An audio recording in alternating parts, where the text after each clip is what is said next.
কিভাবে সাফল্য অর্জন করবেন। আমি একটা পয়েন্ট আজকে উল্লেখ করে এই পয়েন্ট থেকে আলোচনা গুটিয়ে নিব ইনশাআল্লাহ। আমি জাস্ট একটা পয়েন্ট বলছি আপনাকে, সব কথা একদিনে বলা সম্ভব না। আল্লাহ রাব্বুল আলামিন বলেন কদ আফলাহা মান যাক্কাহা, সে ব্যক্তি সফল হয়ে গেছে যে ব্যক্তি তার আত্মাকে পরিশুদ্ধ করতে পেরেছে। ওয়া কদ খাবা মান দাসাহা, যে ব্যক্তি আত্মাকে পরিশুদ্ধ করতে পারে নাই সে ব্যক্তি ধ্বংস হয়ে গেছে। কিভাবে পরিশুদ্ধ করবেন? তিনটা হাদিস আপনাকে আগে শোনাই। এক, আল্লাহ রাব্বুল আলামিনের হাবিব মুহাম্মদ সাল্লাল্লাহু আলাইহি ওয়াসাল্লাম দরুদ পড়েন, বলেন সাল্লাল্লাহু আলাইহি ওয়াসাল্লাম। তিনি বলছেন যে আল্লাহর এমন কিছু বান্দা আছে যারা জান্নাতে প্রবেশ করবে যাদের অন্তরটা হবে পাখির মতো নরম। কার মতো? পাখির মতো। একটা হাদিস শুনলেন। দুই নম্বর হাদিস, আল্লাহর রাসূল সাল্লাল্লাহু আলাইহি ওয়াসাল্লাম বলছেন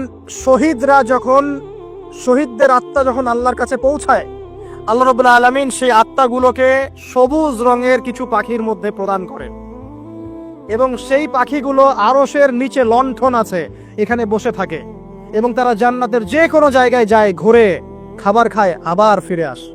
আল্লাহ পাক তাদেরকে বলেন যে তোমরা কি চাও, তোমরা কি চাও? শহীদরা কিচ্ছু বলতে পারে না। কি চাইবো? আল্লাহ এত নিয়ামত দিয়েছেন, কি চাইবো? যখন আল্লাহ বারংবার প্রশ্ন করতে থাকেন তোমরা কি আর কিছু চাও, তোমরা কি আর কিছু চাও, তোমরা কি আর কিছু চাও, তখন শহীদরা শেষে বুঝে যে আমাদের কিছু না কিছু তো বলতে হবে এখন। তখন তারা বলে হে আল্লাহ, আমরা আরো একবার পৃথিবীতে যেতে চাই এবং তোমার পথে জীবন দিয়ে আবার ফিরে আসতে চাই। আল্লাহ পাক বলেন এই সুযোগ তো আর নেই, অতএব তোমাদের আর কিছু চাওয়ার নেই, তোমরা এখানেই থাকো। আরেকটা হাদিস শোনেন। রাসূলুল্লাহ সাল্লাল্লাহু আলাইহি ওয়াসাল্লাম বলেছেন, এই হাদিসটা ওমর রাদিয়াল্লাহু আনহু থেকেও এসেছে, যে তোমরা যদি, হে মানব জাতি বা হে মুসলিমরা, তোমরা যদি আল্লাহর কুল করতে, ভরসা করার মতোই ভরসা করতে, আল্লাহ পাক তোমাদেরকে পাখিদেরকে যেমন করে রিজিক দেন তোমাদেরকে ঠিক সেইভাবে রিজিক দিতেন। তোমরা কি লক্ষ্য করো না যে পাখিরা খালি পেটে বের হয়ে যায় বাসা থেকে সকালবেলা এবং সন্ধ্যাবেলা ভরা পেটে বাসায় ঢোকে? আপনাকে যে তিনটা হাদিস শোনালাম, এই তিনটা হাদিসে একটা শব্দ হচ্ছে কমন। শব্দটা কি বলেন? পাখি। পাখি কে? পাখি। আল্লাহ রাব্বুল আলামিন পাখিদের কাছ থেকে আমাদেরকে শিখতে বলছেন এবং বলছেন যে পাখিদের মনটা হয় খুব নরম, খুব সফট এবং তারা আল্লাহর প্রতি তাওয়াক্কুল করে পূর্ণ মাত্রায়। তারা সকালবেলা ভোরবেলা বের হয়ে যায় এবং সন্ধ্যাবেলা বাসায় ফেরে, খালি পেটে বের হয়, ভরা পেটে বাসায় ফেরে।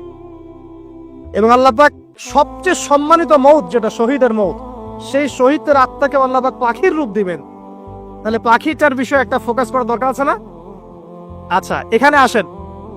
পাখির মন হচ্ছে নরম, মানে পাখির মনটা তাসকিয়া, আত্মশুদ্ধিতে পরিপূর্ণ।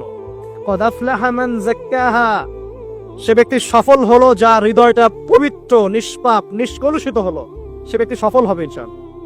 একটা কাজ এখানে খেয়াল করেন, পাখিরা সকালবেলা ভোরবেলা বের হয় আর সন্ধ্যাবেলা বাসায় ফেরে।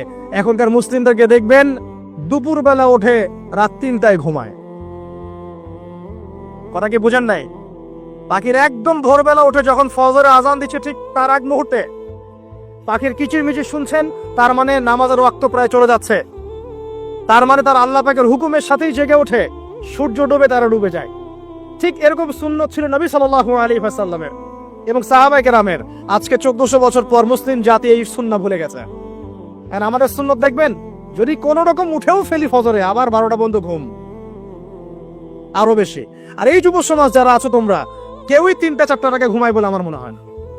অলওয়েজ অনলাইনে পড়ে আছে, টিকটক নিয়ে, ফেসবুক নিয়ে, গার্লফ্রেন্ডের সাথে চ্যাটিং। পাখির মতো হতে পারলে পরে মনটা তো নরম হবে, তারপরে না তাসকিয়া অর্জন হবে। পাখির রুটিনটা কি? ভোরবেলা বের হয় আর সন্ধ্যাবেলা বাসায় ঢোকে। অতএব আমরা যদি রাসূলুল্লাহ সাল্লাল্লাহু আলাইহি ওয়াসাল্লামের সুন্নাহ মতো ওই ভোরবেলা উঠতে পারি আর আর্লি নাইট ঘুমিয়ে যেতে পারি এবং সারাদিন যদি রাসূলের সুন্নাহগুলোর উপর আমল করতে পারি, তাসকিয়া অর্জন হবে ইনশাআল্লাহ। কথা বুঝতে পারছেন? 2, পাখির মতো নরম মন লাগবে। এখনকার আমরা যারা বেঁচে আছি আমাদের মনগুলো কঠিন। কেমন কঠিন? পাথরের মতো কঠিন। আমরা যখন দেখি একটা মাইয়াতকে নিয়ে যাওয়া হচ্ছে জানাজায়, আমাদের কোনো ফিলিংস কাজ করে না। জানাজায় যাচ্ছে, জানাজায় দাঁড়িয়ে মোবাইলটা টিপাটিপি করছে, জানাজার সাথে চলছে, কোনো ফিকির নাই যে এই জানাজা আমার হবে কালকে, ওই মোবাইল টিপাটিপি করছে। আমি এমনও দেখেছি, দাফন করা হলো মাইয়াতকে, দাফন করার পরে চারপাশে মানুষজন জড়ো হয়ে গল্প করছে, ভাই আপনার ওই জমিটা কি খবর, আপনার ওইটার কি খবর, বিজনেস কেমন চলছে, চাকরি কি অবস্থা? এই যে মাইয়াতকে পাশে দাফন করলো, কোনো ফিলিংস নাই, কোনো ফিলিংস নাই। আমি আত্মশুদ্ধির কথা বলছি। আত্মশুদ্ধির জন্য আপনার মনটাকে পাখির মতো সফট নরম করতে হবে। যখন আপনি সফট নরম করবেন এবং আত্মশুদ্ধি অর্জন করবেন, তখন দুই ডানা মেলে আপনি আকাশে উঠতে পারবেন ইনশাআল্লাহ। আত্মশুদ্ধি অর্জন না করতে পারলে ডানা কেটে পড়ে যাবে, তখন আর আকাশে উঠতে পারবেন না। কোন আকাশে? ওই যে শহীদের রূহ যে আকাশে চলে গেছে, ওই আকাশ।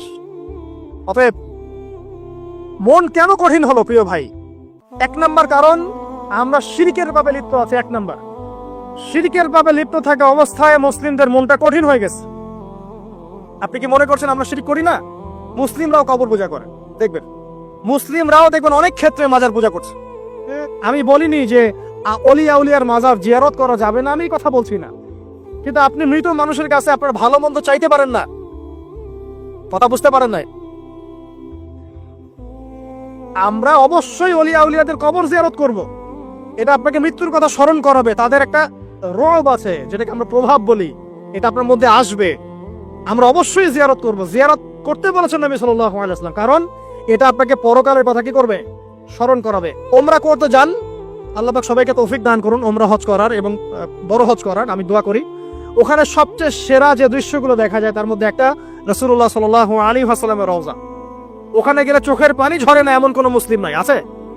নাই। আরেকটা সবচেয়ে মন নরম করা একটা দৃশ্য হচ্ছে জান্নাতুল বাকি, যেটা আমরা বাকিউল গারকাত বলি, যেখানে আপনি দেখবেন সাহাবায়ে কেরাম রাদিয়াল্লাহু আনহুমের কবর, যতদূর চোখ যায় তাদের কবর। কবরের কোনো মাজার নাই, সেখানে কোনো তাওয়াফ হচ্ছে না কবরকে কেন্দ্র করে, সেখানে কবরে কেউ ফুল চড়াচ্ছে না, একটা ছোট্ট পাথর দেখা যায়, খেলার কিছু না। পৃথিবীর সবচেয়ে শ্রেষ্ঠ মানুষগুলো সেখানে শুয়ে আছেন। ওখানে গিয়ে দাঁড়াবেন, দেখবেন নিজেকে তুচ্ছ বলে মনে হবে, মনে হবে আমি এই পৃথিবীতে আর কি করছি। সেরা মানুষগুলি মাটির নিচে, আমি এখানে কি করছি? তো দেখুন প্রিয় ভাইরা, অবশ্যই অলিয়া উলিয়াদের কবর জিয়ারত করবে, কিন্তু মৃত ব্যক্তি আপনার কল্যাণ করতে পারবে? অকল্যাণ করতে পারবে? হ্যাঁ, তারা আল্লাহর কাছে সুপারিশ করতে পারবে আল্লাহ পাক যখন তাদেরকে অনুমতি দিবেন। তারপরে আল্লাহ পাক যখন অনুমতি দিবেন, তখন নবী সাল্লাল্লাহু আলাইহি ওয়াসাল্লাম সুপারিশ করবেন, অলিয়া উলিয়াগণ করবেন, আলেম ওলামা করবেন, শহীদগণ করবেন, হাফেজে কোরআন করবে, অনেকেই করবেন ইনশাআল্লাহ। আল্লাহ পাক আমাদের তাকদীরে এইসব সুপারিশ নসিব করুন বলি না আমি। মুসলিমরা আজকে শিরিক করছে অনেক ক্ষেত্রে। দেখবেন হাতে একটা এই যে বালা পড়ে আছে, খুলে না। কেন খুলেন না ভাই? বলে যে এটা খুললে যদি রোগ হয়। রোগ দেওয়ার মালিক কে? ওই বালা না আল্লাহ? এই যে আপনার বিশ্বাস জন্মায় নিয়েছে, এই যে বিশ্বাসটা জন্মিয়েছে আপনার হাতের উপরে, এই বালার উপরে, এটাই শিরক, এটাই শিরক। যদি আপনি বিশ্বাস করেন যেটা হাতে থাকলে আপনি সুস্থ থাকবেন, হাত থেকে খুলে পড়ে গেলে আপনি আর বাঁচবেন না।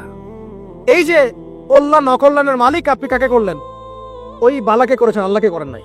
এখানে শিরক হয়ে গেছে, খুবই সূক্ষ্ম শিরক।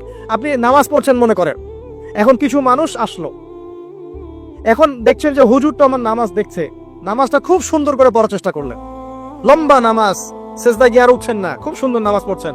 এই যে মানুষকে দেখানোর জন্য নামাজটা পড়ছেন, এটা শিরক। এটা কি? এটাও শিরক। এই যে গণক বসে আছে রাস্তার পাশে, দেখবেন টিয়া পাখি নিয়ে, তারপরে যে কাগজ নিয়ে, আসেন ভাই ভাগ্য পরীক্ষা করে দেই। আরে ভাই, তুমি যদি মানুষের ভাগ্যই পরীক্ষা করতে পারবা, তো তুমি রাস্তার পাশে কেন? তোমার ভাগ্য কেউ পরীক্ষা করেনি কখনো? এতটুকু কমন সেন্স আমাদের নাই? ও যদি আমার ভালো মন্দ করতে পারে বা ভবিষ্যৎ বলতে পারে, তাহলে ও রাস্তার পাশে বসে আছে কিছু? ওর তো প্রাইম মিনিস্টার হওয়ার কথা, এখন ওর তো ইলেকশন করার কথা। তো দেখেন, এই যে ওখানে গিয়ে আমরা কি করি?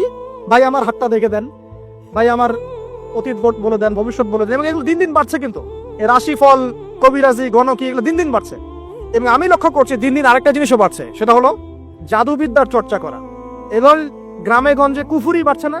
কুফুরি করা, তাবিজ করা, বিচ্ছেদ করা, স্বামী স্ত্রীর বিচ্ছেদ করা, মেয়েকে বশ করা, সন্তানকে বশ করা, বাড়ছে না? সবই শিরক, এগুলো সবই কুফুরি। এগুলো মুসলিমরা করছে না।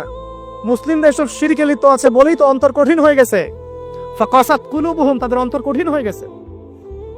তো একটা হাদিস বলে এখানে খালি, নবী সাল্লাল্লাহু আলাইহি ওয়াসাল্লাম বলছেন, যদি কেউ কোনো গণকের কাছে যায়, গিয়ে বলে দেখেন তো আমার হাতটা একটু, ও কিন্তু বিশ্বাস করে না যে এ ভবিষ্যৎ বলতে পারে, খালি এমনি বলেছে একটু দেখেন তো, বলার সাথে সাথেই 40 দিনের নামাজ কবুল হবে না। আর যদি তার বলা কথায় বিশ্বাস করে যে হ্যাঁ তোমার ভবিষ্যৎ খুব ভালো, তুমি চাকরি পাবা, এটা করবা সেটা করবা, এবং সে বিশ্বাস করলো হ্যাঁ এটাই হবে, তখন নবী সাল্লাল্লাহু আলাইহি ওয়াসাল্লাম বলছেন সে যেন আল্লাহর পক্ষ থেকে যা নাজিল হয়েছে, মানে এই যে কোরআনুল কারীম, এই কোরআনকে যেন সে অস্বীকার করলো, মানে কুফরি করলো। এগুলো আমরা করছি না ভাই? অনেক কিছু করছে। আমরা স্তম্ভের পূজা করছি, অনেক মুসলিম আগুনের পূজা করছে। আগুন জ্বালিয়েছেন, মাথা নত করছেন কেন? আগুনের সামনে আপনি মাথা নত করবেন কেন? আপনি একটা স্তম্ভের সামনে, গাছের সামনে দাঁড়িয়ে মাথা নত করে ধ্যান করবেন কেন? আপনি মেডিটেশন করছেন কি জন্য? আপনাকে নামাজ দেয়া হয় নাই? 5 ওয়াক্ত নামাজ দেয়া হয় নাই? নামাজের চেয়ে বড় মেডিটেশন কিছু আছে নাকি? আপনি ধ্যান করছেন কি জন্য? অনেক মুসলিম তো জিনের উপাসনা করছে, জানেন? অনেক মুসলিম জিনকে তাবে করার চেষ্টা করছে। আর জিন বলে একটা জাতি আছে, এটা সত্য। এরকম প্রতিটা ক্ষেত্রে শিরক আছে। শিরক কথায় আছে, কাজে আছে, বিশ্বাসে আছে।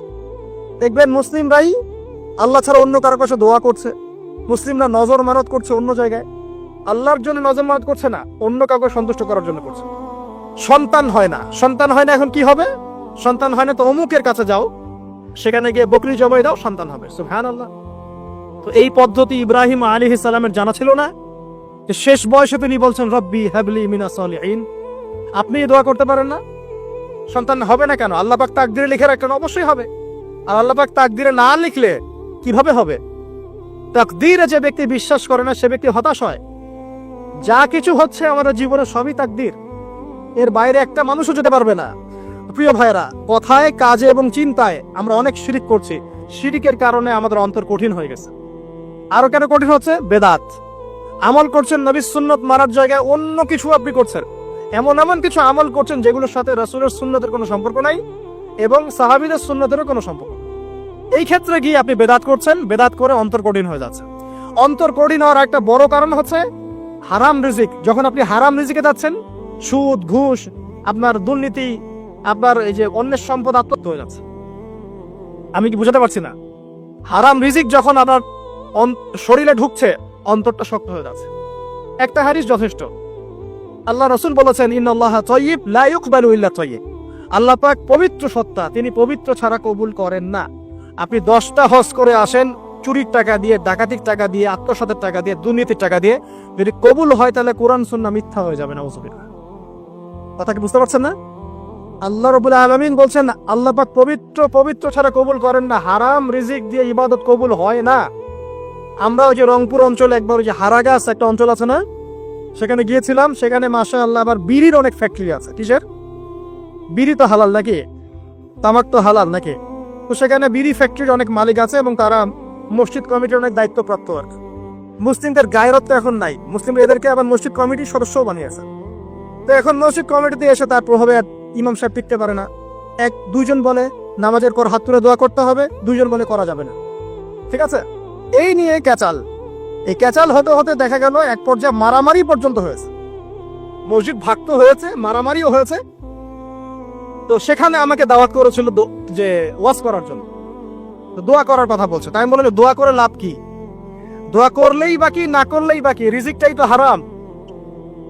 আপনি তো তামাকের টাকা খাচ্ছেন, তামাক। আপনি মাদকের টাকা খাচ্ছেন, এটা কি হালাল না হারাম? তো হারাম টাকা দিয়ে হাত তুলে দোয়া করলেই কি, না করলেই কি? দোয়া তো উঠছে না উপরে। আগে হারাম রিজিক ছাড়েন, তারপর দোয়া করুন। তো রিজিক হারাম হওয়ার কারণে আমাদের কি হচ্ছে? অন্তরটা কি হচ্ছে ভাই? কঠিন হচ্ছে। ওই পাখির মতো আর মুক্ত আকাশ উঠতে পারবে না। তারপরে সামনে যান, আরো কেন কঠিন হয়? বস্তুবাদিতা, দুনিয়া। সারাদিন দুনিয়ার ফিকির, দুনিয়ার চিন্তা, খাবো কি, করবো কি, ব্যাংক ব্যালেন্স, টাকা পয়সা, স্ট্যাটাস, সারাটা দিন দুনিয়ার দুনিয়া। ঘুম থেকে ওঠা থেকে নিয়ে শুরু করে ঘুমানো পর্যন্ত খালি দুনিয়া। যারা দুনিয়ার নেশায় মত্ত হয়ে আছে, এদের অন্তরটা কঠিন হয়ে যায়। এই অন্তরটা পাখির মতো হতে পারবে না। ঠিক আছে কথা? যারা দুনিয়ার নেশায় মত্ত হয়ে আছেন, এই অন্তরটা কঠিন হয়ে যাবে, পাখির মতো হতে পারবে না। তারপর কি? আরো সামনে যান। দিনই জ্ঞান চর্চা না করা অন্তর কঠিন হওয়ার কারণ। আর কি কারণ?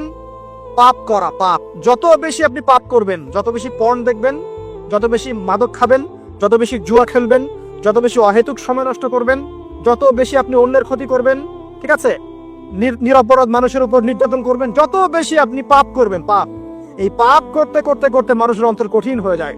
ইবনুল কাইয়্যিম রাহিমাহুল্লাহ বলেছেন যে পাপ করতে থাকলে মানুষের অন্তর কঠিন হয়ে যেতে থাকে এবং ইস্তেগফার আর জিকির করলে গিয়ে মানুষের অন্তর আবার নরম হতে থাকে। পাপের উপর পাপ করতে থাকলে মানুষের অন্তর কঠিন হতে থাকে। এই বিষয়ে রাসূলুল্লাহ সাল্লাল্লাহু আলাইহি ওয়াসাল্লাম বলেছেন, যখন মানুষ একটা পাপ করে কলবের মধ্যে একটা কালো দাগ পড়ে যায়, যখন আরো একটা পাপ করে আরেকটা কালো দাগ পড়ে যায়, এভাবে যখন পাপ করতেই থাকে তখন পুরো কলবটাই কালিমা পূর্ণ হয়ে যায়। এই অবস্থায় যদি সে তওবা করে আল্লাহ পাক মাফ করে দিবেন। যদি এই অবস্থায় তার মৃত্যু হয়ে যায়, তার আত্মাটা থেকে দুর্গন্ধ বের হতে থাকে, যে আত্মাটা কবজ করতে পর্যন্ত মালাকুল মউত মানে ঘৃণা পোষণ করে। কথা কি বুঝতে পারছেন? যখন অন্তর পাপ করতে করতে কলুষিত হয়ে যাবে, ওয়াকাদ খাবা মান দাসসাহা, যখন পাপ করতে করতে অন্তর কলুষিত হয়ে যাবে, তখন আপনার এই মালাকুল মউত পর্যন্ত ওই আত্মাটাকে বের করার সময় ঘৃণা করবে, দুর্গন্ধযুক্ত। আল্লাহ পাক আমাদেরকে পাপ থেকে বাঁচিয়ে রাখুন। আমি এরকম কিছু কাজ আছে, বস্তুবাদিতা, শিরক, বেদাত, হারাম রিজিক, সারাদিন দুনিয়ার ফিকির নিয়ে থাকা, ঠিক আছে, অন্যের ক্ষতি করা, পাপ কন্টিনিউয়াসলি করতে থাকা, এবং দিন ছেড়ে দেওয়া, দিনের এলেম ছেড়ে দেওয়া, আল্লাহ পাকের আনুগত্য ছেড়ে দেওয়া, এই কাজগুলো করতে থাকলে মানুষের অন্তর কি হয়? কঠিন হয়ে যায়। এখন সলিউশন কি বলেন? 5 মিনিটে আমি সলিউশন বলছি, কেমন করে আপনি এটাকে নরম করবেন আর পরিশুদ্ধতা অর্জন করবেন এবং ওই পাখির মতো মুক্ত আকাশে উড়বেন। কিভাবে বলবো? 1 নাম্বার, অবশ্যই শিরক ত্যাগ করতে হবে। কি করতে হবে? শিরক ত্যাগ করতে হবে। আল্লাহ পাকের তাওহীদের উপর থাকতে হবে। আল্লাহ পাক তৌফিক দান করুন। লং কিছু বলার সময় নেই আমার হাতে, একটা বই বলছি, কিতাবুত তাওহীদ। কি নাম? কিতাবুত তাওহীদ। এই বইটা অনেক ভার্সন বাজারে বের হয়েছে, কিনে দেখবেন শিরক কত প্রকার কি, তাওহীদ কাকে বলে, কত প্রকার কি। যেটা বুঝবেন না, মাদ্রাসা চলে যাবেন, আলেম ওলামার কাছে গিয়ে জিজ্ঞাসা করুন, হুজুর এটা বুঝি নাই। ঠিক আছে? 1 নাম্বার, শিরক ত্যাগ করতে হবে। 2 নাম্বার, আপনাকে তাওহীদে থাকতে হবে। এটা এক, অন্তর নরম করার কথা বলছে। 2 নাম্বার, সুন্নতের উপর আমল করতে হবে। ওই যে পাখির কথা বললাম, যে সকালবেলা বের হয় আর সন্ধ্যাবেলা কি করে? বাসায় ফেরে। খালি পেটে বের হয়, ভরা পেটে বাসায় ফেরে।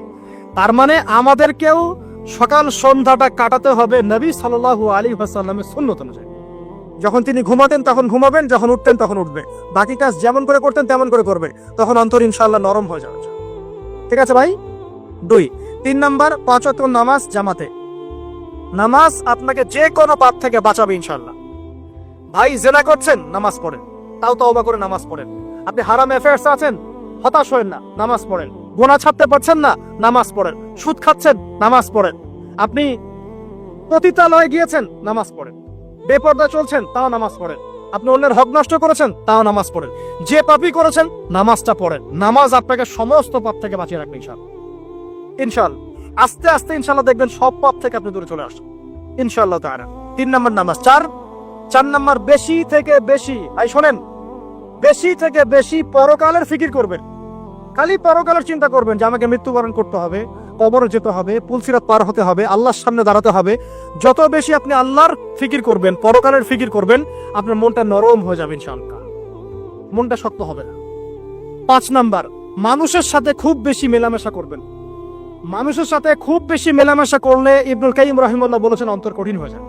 কারণ মানুষ আপনাকে গীবত করাবে, হ্যাঁ, মানুষ খারাপ কাজে নিয়ে যাবে, বেফাস কথাবার্তা বলবেন, হয়তো বেফাস কাজ করবেন, ফুজুল কি বাদ করবেন। এগুলো করতে গিয়ে আপনি দেখবেন অন্তর কঠিন হয়ে গেছে। এত বেশি মানুষের সাথে মেলামেশার দরকার নাই, প্রয়োজন যতটুকু অতটুকু করবেন। ঠিক আছে? আল্লাহ পাক তৌফিক দান করুন, আমিন। কটা বললাম? 5। 6, আমার সবচেয়ে প্রিয় নসিহত, প্রত্যেক দিন মিনিমাম 1 ঘন্টা করে কোরআন তেলাওয়াত করবেন বুঝে। আমি বলিনি না বুঝে করলে কোনো নেকি হবে না, প্রত্যেক হরফে 10 নেকি হবেই হবে, কিন্তু আপনি করবেন বুঝে ইনশাআল্লাহ। যখন বুঝে আপনি প্রত্যেক দিন 1 পারা করে বা 1 ঘন্টা করে কোরআন তেলাওয়াত করবেন, আপনার কলিজা, আপনার কলব নরম হতে বাধ্য, এবং আপনার অন্তরে আল্লাহ নূর নেমে আসবে ইনশাআল্লাহ। দেখবেন আপনার কলব থেকে সমস্ত এই যে পঙ্কিলতা, কলুষতা ইনশাআল্লাহ চলে যাবে ইনশাআল্লাহ তাআলা। 2টো জিনিস অন্তরকে পবিত্র করে ফেলে, এক হচ্ছে কোরআন তেলাওয়াত, আর এক হচ্ছে বেশি থেকে বেশি আল্লাহর জিকির এবং ইস্তেগফার। তো কোরআন তেলাওয়াত বাড়িয়ে দেন। আল্লাহ পাক সবাইকে কোরআন তেলাওয়াত করার তৌফিক দান করুন, আমিন। যারা শেখেন নাই আজকে ওয়াদা করে যে কোরআন আপনারা বিশুদ্ধ করে পড়া শিখবেন, ওয়াদা করে। আগামী রমজান আসার আগেই 1 খতম দেওয়া চাই, পারবেন?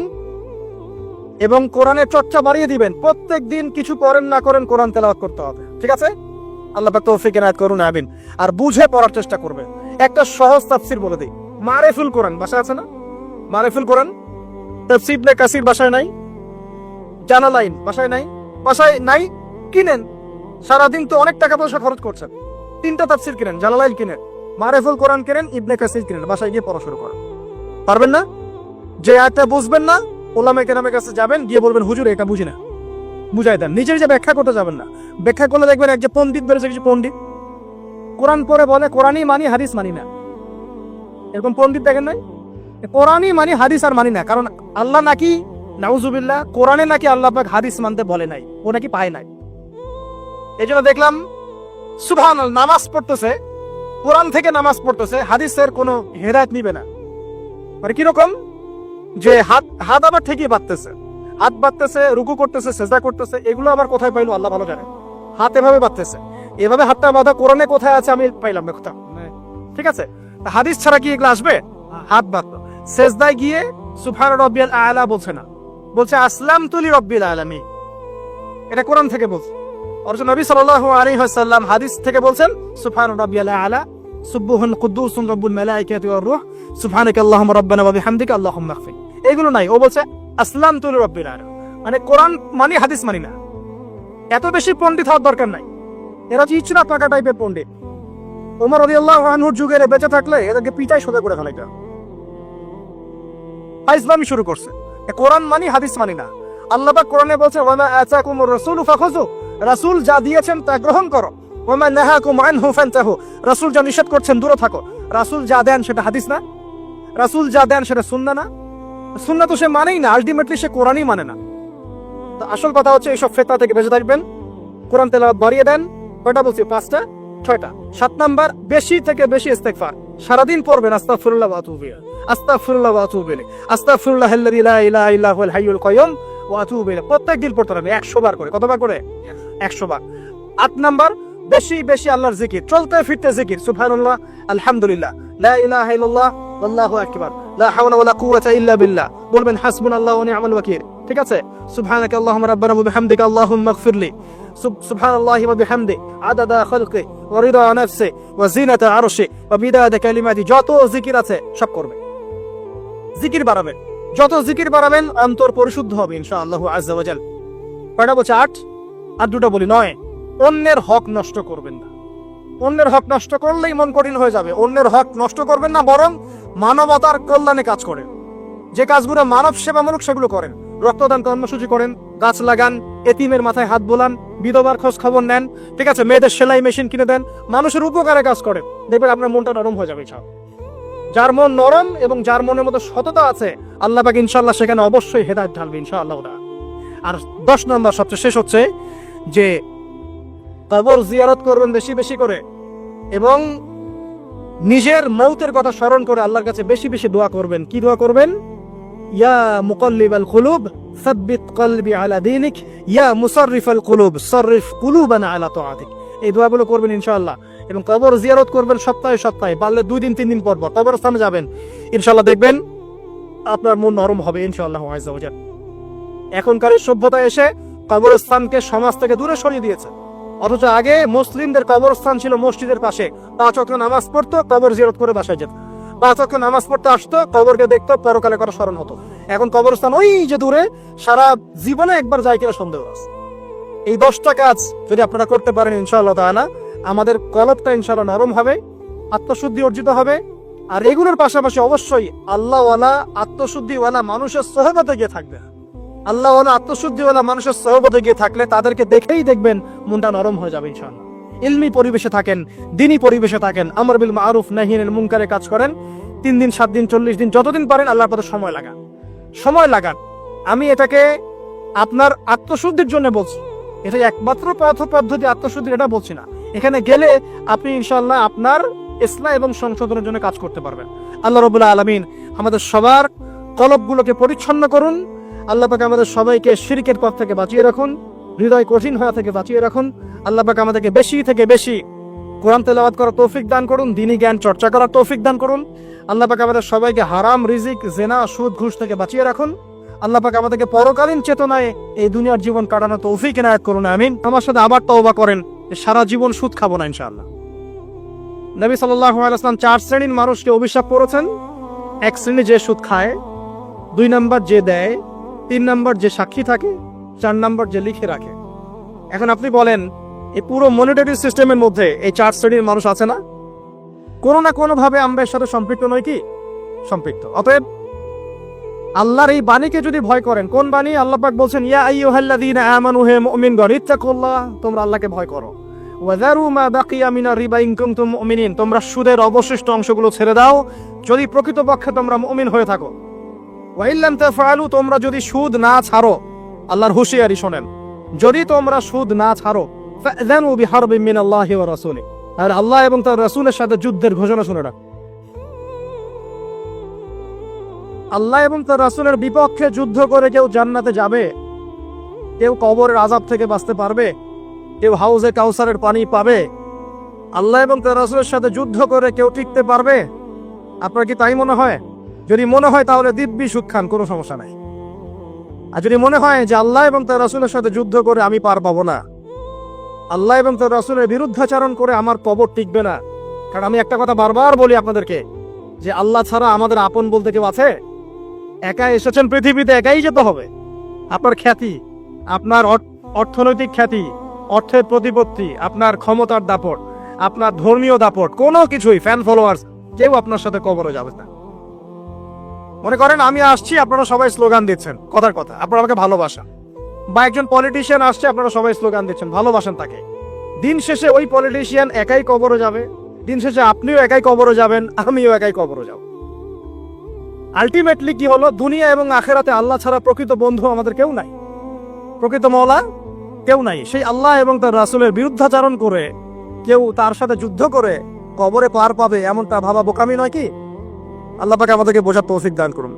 এটা সেই যুগ যে যুগে মানুষ আল্লাহর হারামগুলোকে হালাল করে নিচ্ছে। মাদক দ্রব্য হালাল না হারাম? এখন দেখবেন মেজরিটি সংখ্যক মানুষ মাদক দ্রব্যের সাথে সংশ্লিষ্ট হয়ে গেছে। স্পেশালি বর্ডার এলাকা যেগুলো আছে বাংলাদেশের, সেই বর্ডার এলাকাগুলোতে দিব্যি রমরম ব্যবসা চলছে, মাদকের দিব্যি ব্যবসা চলছে। এবং যারা মাদক খাচ্ছে এরা মুসলিম, তারা হয়তো এই হাদিস জানে না, আল্লাহ পাক ওদের কানের মধ্যে আমার এই হাদিস যেন পৌঁছে দেন। আমিন।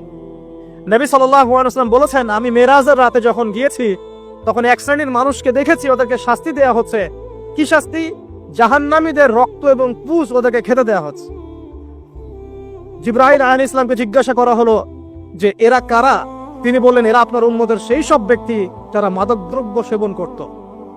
আল্লাহ রাব্বুল আলামিন তার হাবিবের মাধ্যমে জানিয়েছেন, যখন কোনো মুসলিম মাদক সেবন করে বা কোনো ব্যক্তি মাদক সেবন করে, তখন 40 দিন তার নামাজ কবুল হয় না। এরপর যদি সে তওবা করে তাহলে আল্লাহ পাক তার তওবা কবুল করবেন ইনশাআল্লাহ। যদি সে আবারও মাদক খায় তওবা করার পর, আবার 40 দিন তার নামাজ কবুল হবে না।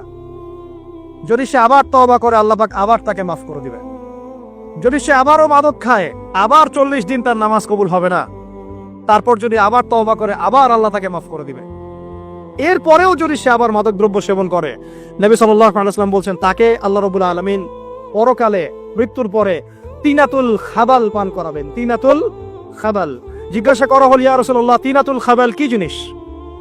নবী সাল্লাল্লাহু আলাইহি ওয়াসাল্লাম উত্তর দিচ্ছেন, এটা হচ্ছে জাহান্নামীদের রক্ত, মাংস, এগুলো পুড়ে পচে যে রসটা বের হবে, এটা হচ্ছে তিনাতুল খাবাল। একটা বিষয় শোনেন, কি কারণে আপনি সেখানে যাচ্ছেন? হতাশা, হতাশা, অথবা সঙ্গদোষ, অথবা পারিবারিক চাপ, অথবা যে গার্লফ্রেন্ড ছেড়ে চলে গেছে, এই তো বিষয়গুলো। কি কারণে মানুষ মাদকের কাছে যায়? কেন যায়? কারণটা কি? আমরা যখন ফিলোসফি পড়তাম তখন একটা তত্ত্ব পড়ানো হয়েছে আমাদেরকে। তত্ত্বটার নাম হচ্ছে কার্য কারণ তত্ত্ব। মানে প্রত্যেকটা কাজের পিছনে একটা কারণ থাকে, ঠিক আছে? এই যে মুসলিমরা নামাজ পড়ে কেন? আল্লাহর জন্য। মুসলিমরা যাকাত দিবে কেন? আল্লাহকে সন্তুষ্ট করার জন্য। মুসলিমরা প্রতিটা কাজ কেন করে? পরকালের স্বার্থে। পরকালের স্বার্থ নাই, আমি নাই। যে কাজে পরকালের স্বার্থ নাই সে কাজে মুসলিমরা নাই। তাই প্রতিটা কাজের পিছনে একটা কারণ থাকে। দেখবেন কেন সে সুদ খাচ্ছে? তার পরিবারের স্বার্থে। কেন সে ঘুষ নিল? তার ছেলে মেয়ের উন্নয়নের জন্য। কেন সে দুর্নীতি করছে? বিকজ সম্পত্তি অর্জন করে সে তার ভবিষ্যৎ প্রজন্মকে সিকিউর করতে চায়। কেন সে মাদক খেলো? ওই যে গার্লফ্রেন্ড ছেড়ে চলে গেছে তাই। কেন মাদক খেলো? ওই যে এক বন্ধু মাদক খায়, সে ডাকছে, আর একটা টান দে, সঙ্গদোষ। কেন সে মাদক খেলো? পরিবারের চাপ, হতাশা। কেন মাদক খাচ্ছে? চাকরি পায় না, বেকার, মাদক খাচ্ছে। মানে মেন্টাল চাপগুলো নিতে পারছে না, সে মাদক খাচ্ছে। সবচেয়ে বেশি মানসিক চাপ কাদের উপর আসে জানেন? 1 নম্বর নবীগণের উপরে, 2 নম্বর আল্লাহর সৎ বান্দাদের উপরে, তারপর যার ইমান যত উঁচু তার উপর মানসিক চাপ তত বেশি আসে। এখন যদি মানসিক চাপের সলিউশন মাদকই হবে, তাহলে তো আমাদেরই মাদক খাওয়া দরকার ছিল, নাউজুবিল্লাহ। আর আমরা যে পরিমাণ মানসিক চাপ ফেস করি এটা চিন্তাই করতে পারবেন না। যে যত বড় দায়িত্বশীল যারা পলিটিশিয়ান ওদেরকে জিজ্ঞাসা করবে তারা কি পরিমাণ মানসিক চাপ নিয়ে ঘোরে। আপনার কাছে মনে হচ্ছে যে একটা ক্ষমতা পেয়েছেন, খুব মানে উনি অনেক বড় ক্ষমতাধর, উনি অনেক ভালো আছেন, উনি মোটেই ভালো নাই। ওনাকে জিজ্ঞাসা করেন, উনি মোটেই ভালো নাই। এই মানুষের যে পেরেশানি, যে চাপ, এগুলো নিতে নিতে তার স্ট্রোক হয়ে যাচ্ছে, হার্ট স্ট্রোক হচ্ছে, ডায়াবেটিস হচ্ছে, হাই ব্লাড প্রেশার, ইসিজি করো দেখবেন। এ কারণে মানসিক চাপটা রিলিজ করতে হবে, তাই তো? এই মানসিক চাপ রিলিজ করতে গেলে মাদকই সলিউশন নয়। সলিউশনটা কি? এই যে আমার হাতে এখানে আছে একটা কোরআন। মানসিক চাপ থেকে আপনাকে মুক্তি দিবে আল কোরআনুল কারীম, আর কিচ্ছু না। আরেকটা বিষয় কোরআনের সাথে, সেটা হলো প্রথমে বলেছি 5 ওয়াক্ত নামাজ। আপনি ওযু করে সুন্দর করে 5 ওয়াক্ত নামাজ জামাতে পড়বেন, ডেইলি 1 ঘন্টা করে কোরআন তেলাওয়াত করবেন, সময় পেলে একটু হাদিস পড়বেন, 2-4 টাকা দান সদকা করবেন, ভালো কাজের সাথে থাকবেন, অন্যায় কাজে যাবেন না, ইসলামকে এগিয়ে নেওয়ার জন্য আমর বিল মারুফ নাহি আনিল মুনকারের কাজ করবেন। আপনার চেয়ে সুখী কোনো মানুষ পৃথিবীতে নাই। আপনাকে আমি দেখাচ্ছি, সূরা কাহফ খুলে দেখেন। যুলকারনাইন একজন বাদশা, তিনি মাশরিক মাগরিব সব জয় করেছেন, মানে পূর্ব পশ্চিম পুরোটাই তার রাজত্ব। এত দাপট ছিল সেই বাদশার যে যেদিক দিয়ে যাবে সেনাবাহিনী নিয়ে সেদিকটাই জয় করে ফেলবে, সুবহানাল্লাহ। এবং তিনি উদ্ধত অহংকারী ছিলেন না, তিনি আল্লাহর অনুগত বান্দা ছিলেন। একটা কওমের মধ্যে গেলেন, সেই কওমটা ছিল পাহাড়ের মাঝখানে, 2 পাহাড়ের মাঝখানে। এখন ওই কওম তাকে বলছে, ইয়া যুলকারনাইন, হে যুলকারনাইন, ইন্না ইয়াজুজ ওয়া মাজুজ মুফসিদুনা ফিল আরদ। ভালো করে বোঝেন, হে যুলকারনাইন, নিশ্চয়ই ইয়াজুজ আর মাজুজ এই 2 শ্রেণীর মাখলুক, তারা পৃথিবীতে ফাসাদ সৃষ্টি করে বেড়াচ্ছে। কি করছে? সারা পৃথিবীতে ফাসাদ সৃষ্টি করে বেড়াচ্ছে। ফাহাল নাজআলু লাকা খরজান আলা আন তাজআলা বাইনানা ওয়া বাইনাহুম সাদ্দা। হে যুলকারনাইন, আমরা কি আপনাকে ট্যাক্স দিব, কর দিব, যে আপনি ওদের আর আমাদের মাঝখানে একটা প্রাচীর নির্মাণ করে দিবেন, যে ওরা আমাদের কাছে আর আসতে পারবে না? কারা এটা? ইয়াজুজ আর মাজুজ। এই ইয়াজুজ আর মাজুজকে যুলকারনাইন আলাইহিস সালাম তিনি প্রাচীর নির্মাণ করে দিলেন লোহা এবং এই যে তামা দিয়ে। এরপর তারা আর ওই কওমের ক্ষতি করতে পারলো না। কিয়ামতের আগে আগে তারা বের হয়ে আসবে এবং সারা বিশ্বে ফাসাদ সৃষ্টি করবে। এখনো তারা বের হয়ে আসছে, আমি সেটা বলছি না, কিন্তু এখন পুরো বৈশ্বিক প্রেক্ষাপটে যারা বিশ্বে ফাসাদ সৃষ্টি করে বেড়াচ্ছে, এদের মধ্যে এই ইয়াজুজ মাজুজের খাসলত আছে, চরিত্র আছে। আর আমরা কি করছি ভাই? আমরা শুধু কাজ যতটুকু না করছি তার চেয়ে বেশি আমরা আয়ু আশা শোডাউন করছি। দেখেন, বেশিরভাগ মানুষ আমাদের নামাজের খবর নাই, বেশিরভাগ মানুষ তাজকিয়া আত্মশুদ্ধির খবর নাই, ভালো আলেমের কাছে এসে পড়ে থাকবে কোনো খবর নাই, কোরআন পড়া শিখবে এসবের খবর নাই। যেগুলো করলে কোনো সমস্যা হয় না বা অল্প পরিশ্রমে করা যায়, ওই যে ঘরের মধ্যে শুয়ে শুয়ে ফেসবুকে 2 লাইন লেখা যায়, খুব সহজ, লিখলেন আবার শুয়ে গেলেন, কোনো সমস্যা নাই। কোনো কনস্ট্রাকটিভ সুদূর প্রসারী কাজ আমাদের হচ্ছে না। যেটা হচ্ছে এটা প্রয়োজনের তুলনায় নিতান্তই নগণ্য। এই কারণে আমাদের যারা দিন, আমরা যারা বুঝি, যাদের মধ্যে ইসলামের চেতনা আছে, ইসলামকে ভালোবাসি, আমরা যারা চাই দিন এগিয়ে যাক, আমাদের কনস্ট্রাকটিভ কাজ করতে হবে, মানে সুদূর প্রসারী কাজ করতে হবে। শৈথিল্যতাবাদীও হবেন না, আবার চরমপন্থীও হবেন না, মধ্যমপন্থী হয়ে ইসলামকে, কোরআনকে এবং হাদিসকে হাতে নিয়ে উম্মার ঐক্যের স্বার্থে, দেশ জাতি জনগণের ঐক্যের স্বার্থে এগিয়ে যান। আল্লাহ পাক আপনাদের হাতকে শক্তিশালী করুন, দোয়া করি। এখানে খুবই স্মার্ট হতে হবে এবং বেসিক কাজগুলো খুব বেশি করে করতে হবে।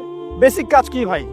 বেসিক কাজ হচ্ছে আপনার নামাজ, বেসিক কাজ আপনাকে কোরআন শিখতে হবে, বেসিক কাজ আপনাকে আরবি শিখতে হবে, বেসিক কাজ আপনি যেখানে পড়াশোনা করছেন এই পড়াশোনা করে ওই জ্ঞানটাকে দিয়ে ইসলামের খেদমতে আপনাকে কল্যাণে কাজ করতে হবে। বেসিক কাজ যেখানে আপনাকে আল্লাহ পাক দায়িত্ব দিবেন সেখান থেকেই আপনাকে দিনের খেদমত করতে হবে। ডক্টর হন, দিনের খেদমত করেন, ইঞ্জিনিয়ার হন, দিনের খেদমত করেন, পলিটিশিয়ান হন, কোনো আপত্তি নাই, আমরা আপনাকে ভোট দিব ইনশাল্লাহ, আমরা আপনাকেই ভোট দিব ইনশাল্লাহ। আপনি ওখানে গিয়ে দিনের খেদমত করেন, আল্লাহ পাক তৌফিক দান করুন। কথা কি বুঝতে পারছেন? ইসলাম ক্ষমতা জোর করে আদায় করে নেওয়ার জন্য আসে নাই। আবু যার রাদিয়াল্লাহু আনহু কি বলছেন জানেন? আবু যার রাদিয়াল্লাহু আনহুকে নবী সাল্লাল্লাহু আলাইহি ওয়াসাল্লাম বলছেন, আবু যার, তুমি দায়িত্ব চেয়ে নিও না, কারণ যদি তুমি দায়িত্ব চেয়ে নাও তখন আল্লাহর পক্ষ থেকে তোমাকে সাহায্য করা হবে না, আর যদি মানুষ তোমাকে দায়িত্ব দেয় আল্লাহ তোমাকে সাহায্য করবে ইনশাআল্লাহ। কত চমৎকার সিস্টেম ইসলামে। আর এখন আমরা কি করি? আমাকে দেন, ও ভালো না আমি ভালো, ওরা সব খারাপ আমি ভালো, বুঝতে পারছেন না আমাদের মাঠে কি কঠিন হিসাবটা দিতে হবে। আল্লাহ পাক আপনাদেরকে বোঝার তৌফিক দান করুন। এগুলো কল্যাণকর নয়, আপনার জন্য অকল্যাণ হতে পারে। তবে হ্যাঁ, যদি আপনার মধ্যে ঈমান থাকে, আপনার মধ্যে যোগ্যতা থাকে, অবশ্যই আপনি দায়িত্ব চেয়ে নেবেন এবং ইনশাআল্লাহ তখন আমরা আপনাকে দায়িত্ব দিব, আমরা আপনাকে ভোট দিব, আপনি জনগণের শাসন কার্য পরিচালনা করবেন, আল্লাহ আপনার হাতকে শক্তিশালী করবেন ইনশাআল্লাহ। আল্লাহ পাক আমাদের নিচু থেকে উঁচু মহলের সবাইকে হেদায়েত দান করুন, দোয়া করি আমি। ইসলাম কারো শত্রু নয়। মুসলিমের রক্ত ঝরানোর জন্য, কল্লা কাটার জন্য আমরা কিন্তু পৃথিবীতে আসি নাই। আমরা আমাদের আসল শত্রুদেরকে চিনতে ভুল করেছি। এই কারণে আমরা আপোষে হানাহানি কাটাকাটির মধ্যে লিপ্ত আছি। এই যে সামনে যে কি হবে আল্লাহ ভালো জানেন। দেখবেন কত মানুষ যে মুসলিম মারামারি করে মারা যাবে, আল্লাহ ভালো জানেন। এইগুলো কাম্য নয়। আল্লাহ পাক আমাদেরকে বোঝার তৌফিক দান করুন। দেখুন ভাই, এই যুগের কথা বলতে গিয়ে এখানে আসলাম।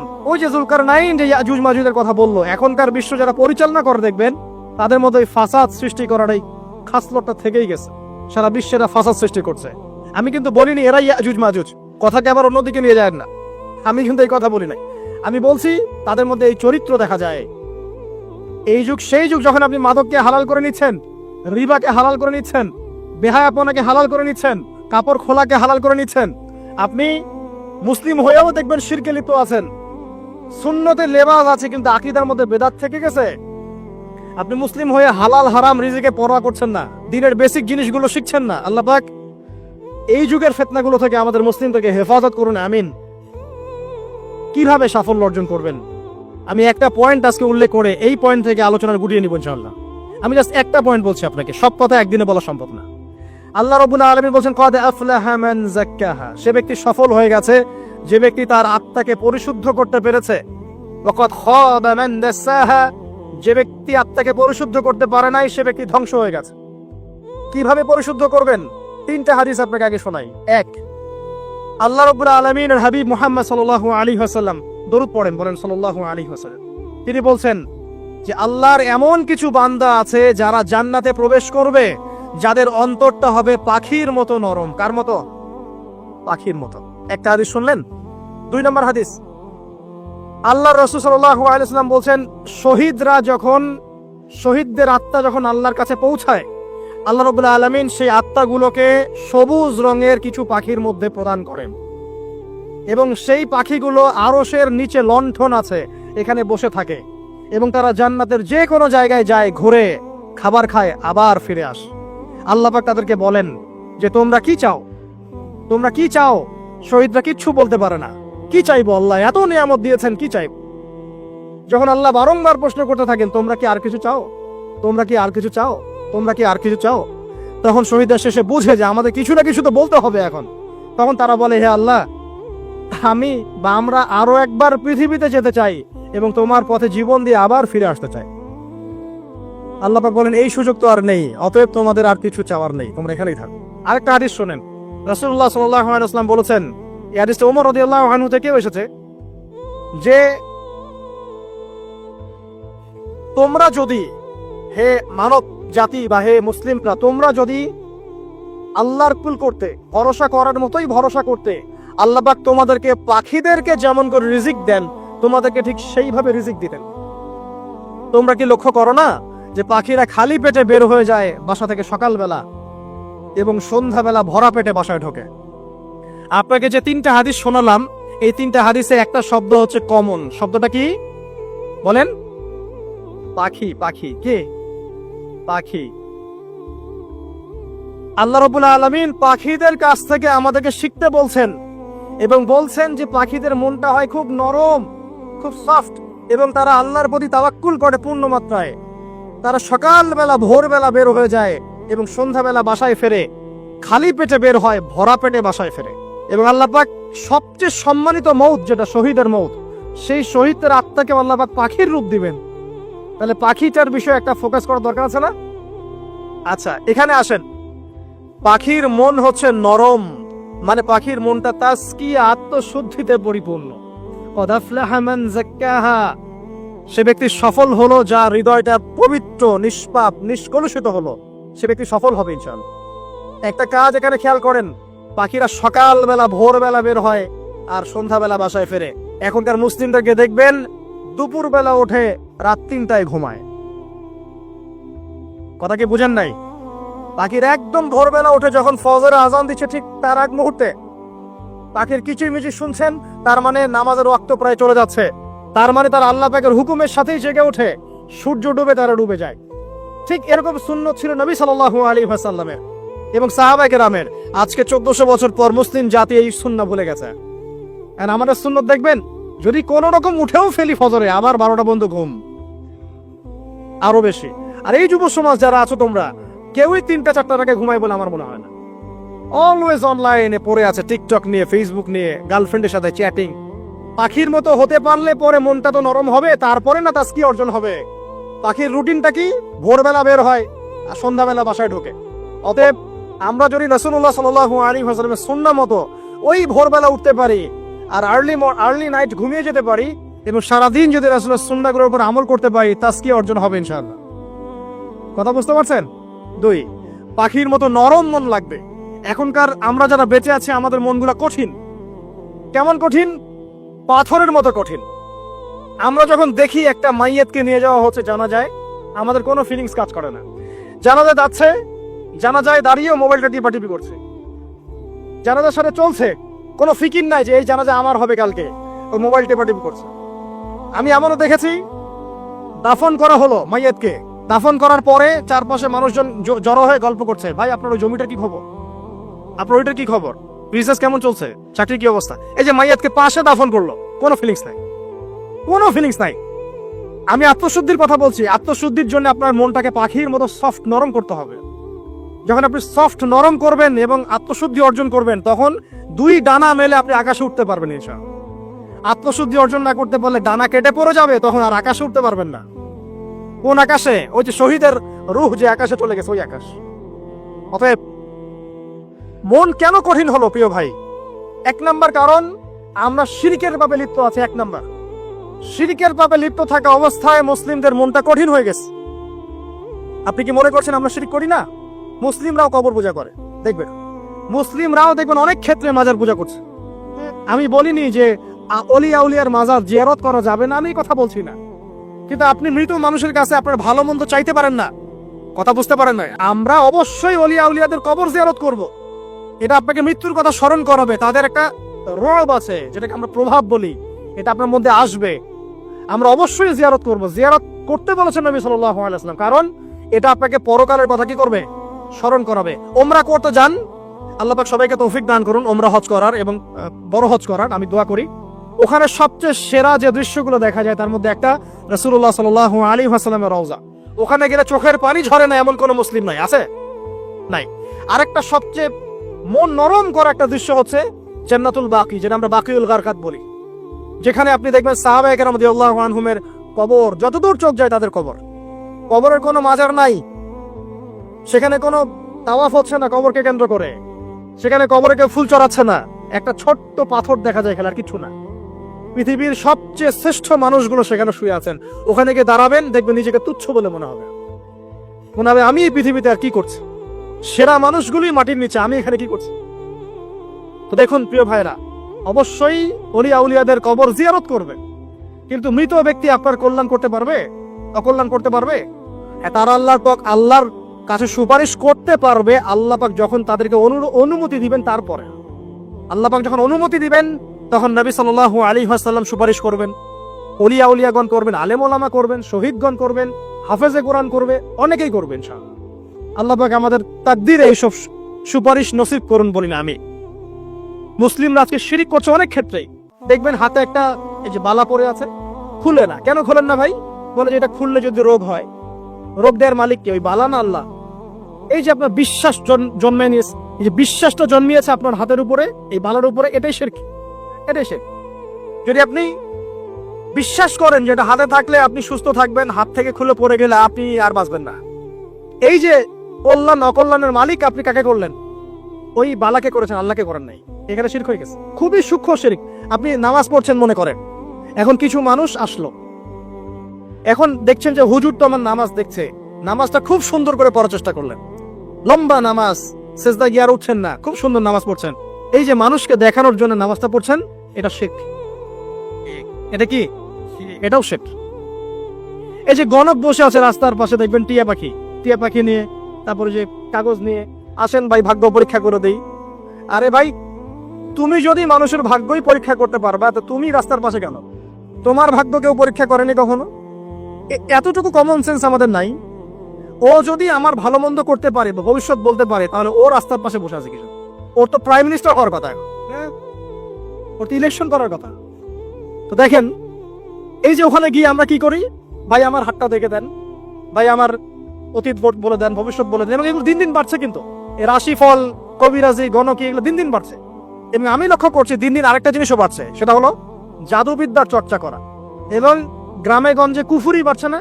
কুফুরি করা, তাবিজ করা, বিচ্ছেদ করা, স্বামী স্ত্রীর বিচ্ছেদ করা, মেয়েকে বশ করা, সন্তানকে বশ করা বাড়ছে না? সবই শিরক, এগুলো সবই কুফুরি। এগুলো মুসলিমরা করছে না। মুসলিমরা এসব শিরকে লিপ্ত আছে বলেই তো অন্তর কঠিন হয়ে গেছে। ফাকাসাত কুলুবুহুম, তাদের অন্তর কঠিন হয়ে গেছে। তো একটা হাদিস বলে এখানে খালি, নবী সাল্লাল্লাহু আলাইহি ওয়াসাল্লাম বলছেন, যদি কেউ কোনো গণকের কাছে যায়, গিয়ে বলে দেখেন তো আমার হাতটা একটু, ও কিন্তু বিশ্বাস করে না যে এ ভবিষ্যৎ বলতে পারে, খালি এমনি বলেছে একটু দেখেন তো, বলার সাথে সাথেই 40 দিনের নামাজ কবুল হবে।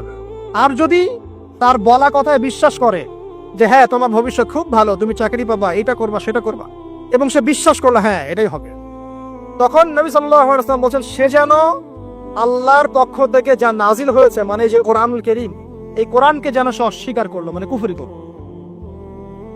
এগুলো আমরা করছি না ভাই?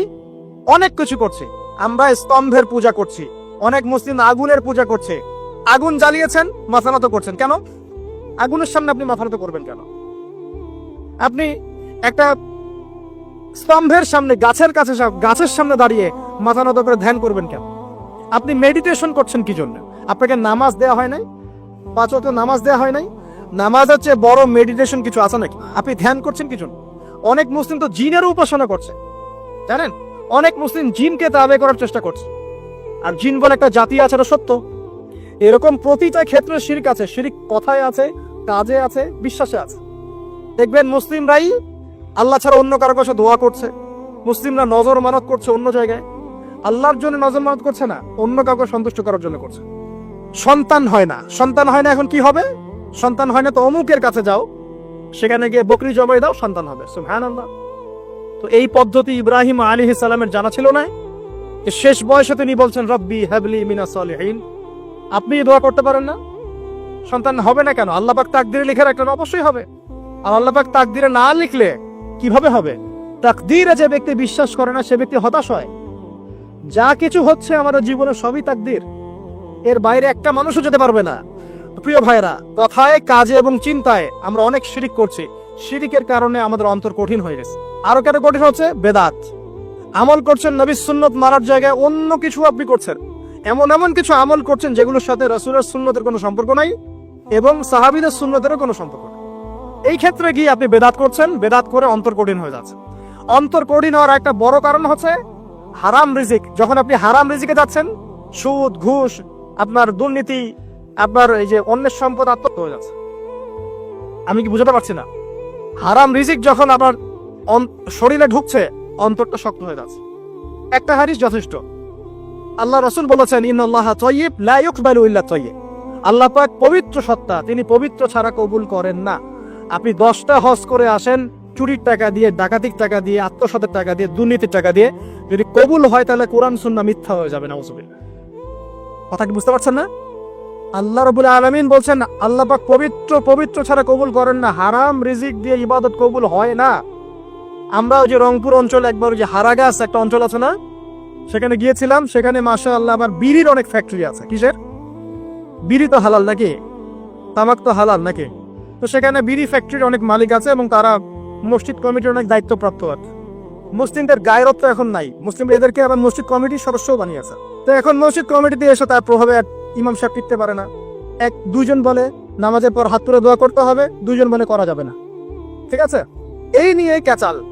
এই ক্যাচাল হতে হতে দেখা গেল এক পর্যায়ে মারামারি পর্যন্ত হয়েছে। মসজিদ ভাগত হয়েছে, মারামারিও হয়েছে। তো সেখানে আমাকে দাওয়াত করেছিল যে ওয়াজ করার জন্য, দোয়া করার কথা বলছে। তাই আমি বললাম যে দোয়া করে লাভ কি? দোয়া করলেই বাকি, না করলেই বাকি, রিজিকটাই তো হারাম। আপনি তো তামাকের টাকা খাচ্ছেন, তামাক। আপনি মাদকের টাকা খাচ্ছেন, এটা কি হালাল না হারাম? তো হারাম টাকা দিয়ে হাত তুলে দোয়া করলেই কি না করলেই কি, দোয়া তো উঠছে না উপরে। আগে হারাম রিজিক ছাড়েন, তারপর দোয়া করুন। তো রিজিক হারাম হওয়ার কারণে আমাদের কি হচ্ছে, অন্তরটা কি হচ্ছে ভাই, কঠিন হচ্ছে। ওই পাখির মতো আর মুক্ত আকাশ উঠতে পারবে না। তারপরে সামনে যান, আরো কেন কঠিন হয়, বস্তুবাদিতা, দুনিয়া, সারাদিন দুনিয়ার ফিকির, দুনিয়ার চিন্তা, খাবো কি, করবো কি, ব্যাংক ব্যালেন্স, টাকা পয়সা, স্ট্যাটাস, সারাটা দিন দুনিয়ার দুনিয়া। ঘুম থেকে ওঠা থেকে নিয়ে শুরু করে ঘুমানো পর্যন্ত খালি দুনিয়া। যারা দুনিয়ার নেশায় মত্ত হয়ে আছে, এদের অন্তরটা কঠিন হয়ে যায়। এই অন্তরটা পাখির মতো হতে পারবে না। ঠিক আছে কথা? যারা দুনিয়ার নেশায় মত্ত হয়ে আছেন, এই অন্তরটা কঠিন হয়ে যাবে, পাখির মতো হতে পারবে না। তারপর কি, আরো সামনে যান, দিনই জ্ঞান চর্চা না করা অন্তর কঠিন হওয়ার কারণ। আর কি কারণ, পাপ করা, পাপ। যত বেশি আপনি পাপ করবেন, যত বেশি পর্ন দেখবেন, যত বেশি মাদক খাবেন, যত বেশি জুয়া খেলবেন, যত বেশি অহেতুক সময় নষ্ট করবেন, যত বেশি আপনি অন্যের ক্ষতি করবেন, ঠিক আছে, নিরপরাধ মানুষের উপর নির্যাতন করবেন, যত বেশি আপনি পাপ করবেন, পাপ, এই পাপ করতে করতে করতে মানুষের অন্তর কঠিন হয়ে যায়। ইবনুল কাইয়্যিম রাহিমাহুল্লাহ বলেছেন যে পাপ করতে থাকলে মানুষের অন্তর কঠিন হয়ে যেতে থাকে, এবং ইস্তেগফার আর জিকির করলে গিয়ে মানুষের অন্তর আবার নরম হতে থাকে। পাপের উপর পাপ করতে থাকলে মানুষের অন্তর কঠিন হতে থাকে। এ বিষয়ে রাসূলুল্লাহ সাল্লাল্লাহু আলাইহি ওয়াসাল্লাম বলেছেন, যখন মানুষ একটা পাপ করে কলবের মধ্যে একটা কালো দাগ পড়ে যায়, যখন আরো একটা পাপ করে আরেকটা কালো দাগ পড়ে যায়। এভাবে যখন পাপ করতেই থাকে তখন পুরো কলবটাই কালিমা পূর্ণ হয়ে যায়। এই অবস্থায় যদি সে তওবা করে, আল্লাহ পাক মাফ করে দিবেন।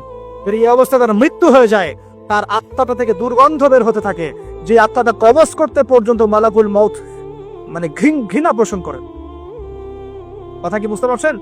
যখন অন্তর পাপ করতে করতে কলুষিত হয়ে যাবে, ওয়াকাদ খাবা মান দাসাহা, যখন পাপ করতে করতে অন্তর কলুষিত হয়ে যাবে, তখন আপনার এই মালাকুল মউত পর্যন্ত ওই আত্মাটাকে বের করার সময় ঘৃণা করবে, দুর্গন্ধযুক্ত।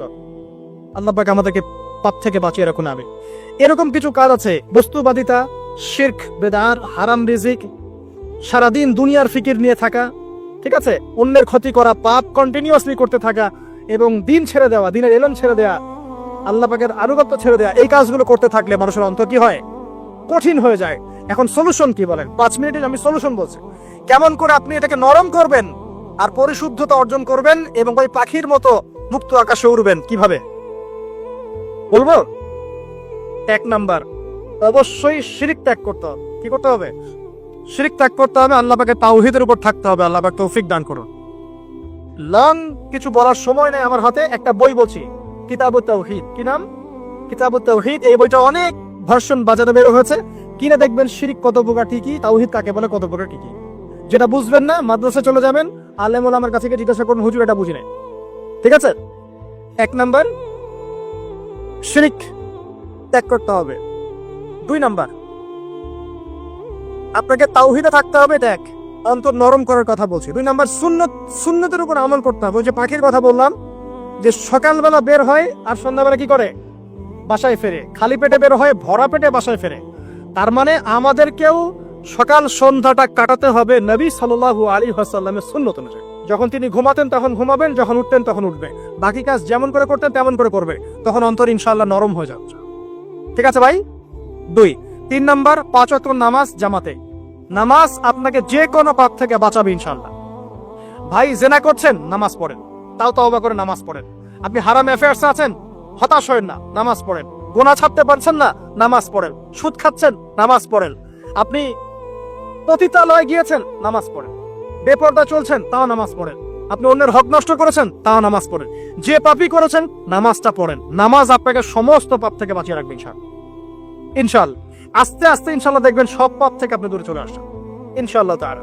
3 নাম্বার নামাজ। 4 নাম্বার, বেশি থেকে বেশি, ভাই শোনেন, বেশি থেকে বেশি পরকালের ফিকির করবেন।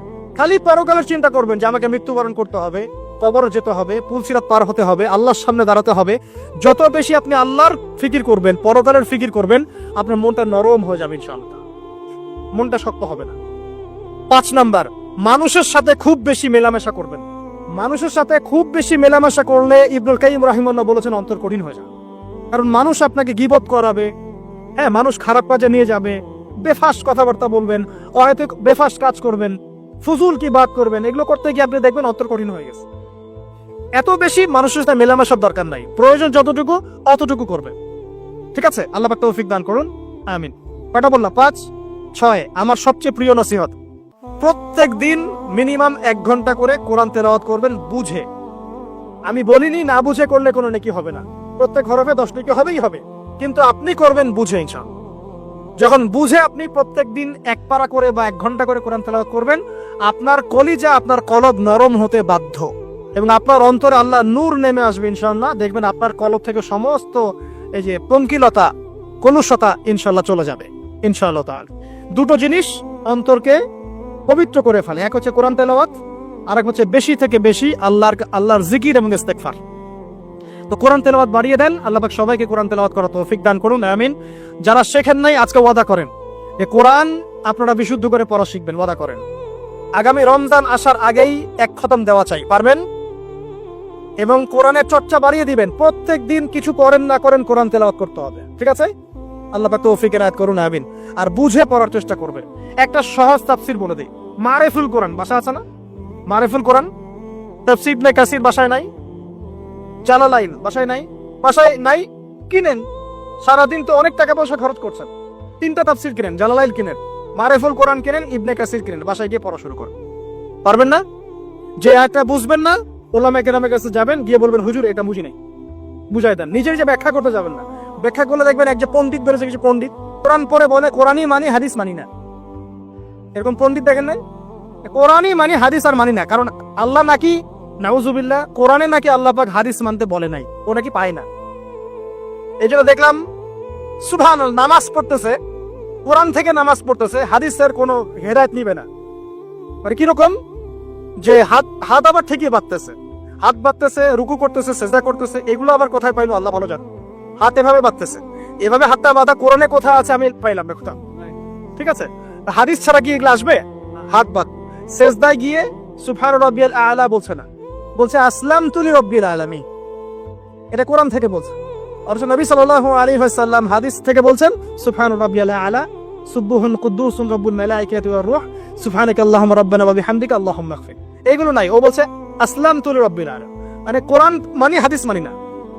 এত বেশি পণ্ডিত হওয়ার দরকার নাই, এরা হচ্ছে ইচরা পাকা টাইপের পণ্ডিত। ওমর রাদিয়াল্লাহু আনহুর যুগে বেঁচে থাকলে এদেরকে পিটাই সোজা করে ফেলাইতাম। ইসলামী শুরু করছে, কোরআন মানি হাদিস মানি না।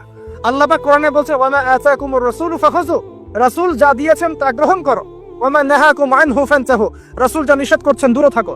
রাসূল যা দেন সেটা হাদিস না, রাসূল যা দেন সেটা সুন্নাহ না, সুন্নাহ তো সে মানেই না, আলটিমেটলি সে কোরআনই মানে না। তো আসল কথা হচ্ছে এইসব ফিতনা থেকে বেঁচে থাকবেন, কোরআন তেলাওয়াত বাড়িয়ে দেন। কয়টা বলছি? 5টা 6টা।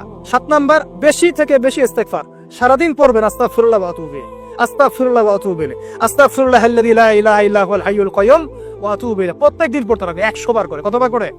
100 বার। 8 নাম্বার, বেশি বেশি আল্লাহর জিকির, চলতে ফিরতে জিকির, সুবহানাল্লাহ, আলহামদুলিল্লাহ, লা ইলাহা ইল্লাল্লাহ, আল্লাহু আকবার, লা হাওলা ওয়ালা কুওয়াতা ইল্লা বিল্লাহ। বলবেন হাসবুনাল্লাহু ওয়া নি'মাল ওয়াকিল, ঠিক আছে? সুবহানাকাল্লাহুম্মা রাব্বানা ওয়া বিহামদিকা আল্লাহুম্মা ইগফিরলি, সুবহানাল্লাহি ওয়া বিহামদি আদাদা খালকি ওয়া রিদা নাফসি ওয়া জিনাতা আরশি ওয়া মিদাদা কালিমাতি। যত জিকির আছে সব করবেন, জিকির বাড়াবেন, যত জিকির বাড়াবেন অন্তর পরিশুদ্ধ হবে ইনশাআল্লাহু আযজা ওয়া জাল। কয়টা বলছে? 8 আর 2টা বলি 9। অন্যের হক নষ্ট করবেন না, অন্যের হক নষ্ট করলেই মন কঠিন হয়ে যাবে। অন্যের হক নষ্ট করবেন না, বরং মানবতার কল্যাণে কাজ করেন। যে কাজগুলো মানব সেবামূলক সেগুলো করেন, রক্তদান কর্মসূচি করেন, গাছ লাগান, এতিমের মাথায় হাত বোলান, বিধবার খোঁজ খবর নেন, ঠিক আছে? মেয়েদের সেলাই মেশিন কিনে দেন, মানুষের উপকারে কাজ করেন, দেখবেন আপনার মনটা নরম হয়ে যাবে। যার মন নরম এবং যার মনের মধ্যে সততা আছে, আল্লাহ পাক ইনশাআল্লাহ সেখানে অবশ্যই হেদায়েত ঢালবে ইনশাআল্লাহ। আর 10 নম্বর সবচেয়ে শেষ হচ্ছে যে কবর জিয়ারত করবেন বেশি বেশি করে, এবং নিজের মৌতের কথা স্মরণ করে আল্লাহর কাছে বেশি বেশি দোয়া করবেন। কি দোয়া করবেন? ইয়া মুকাল্লিবাল কুলুব সাব্বিত কলবি আলা দীনিক, ইয়া মুসাররিফাল কুলুব সাররিফ কুলুবানা আলা তাআতিক। এই দোয়াগুলো করবেন ইনশাআল্লাহ। এবং কবর জিয়ারত করবেন সপ্তাহে সপ্তাহে, পারলে 2 দিন 3 দিন পর পর কবরস্থানে যাবেন, ইনশাআল্লাহ দেখবেন আপনার মন নরম হবে ইনশাআল্লাহ আযজা ওয়া জাল। এখনকার সভ্যতা এসে কবরস্থানকে সমাজ থেকে দূরে সরিয়ে দিয়েছে, অথচ আগে মুসলিমদের কবরস্থান ছিল মসজিদের পাশে, 5 ওয়াক্ত নামাজ পড়তো, কবর জিয়ারত করে বাসায় যেত। 5 ওয়াক্ত নামাজ পড়তে আসতো, কবরকে দেখতো, পরকালে কথা স্মরণ হতো। এখন কবরস্থান ওই যে দূরে, সারা জীবনে একবার যায় কিনা সন্দেহ আছে।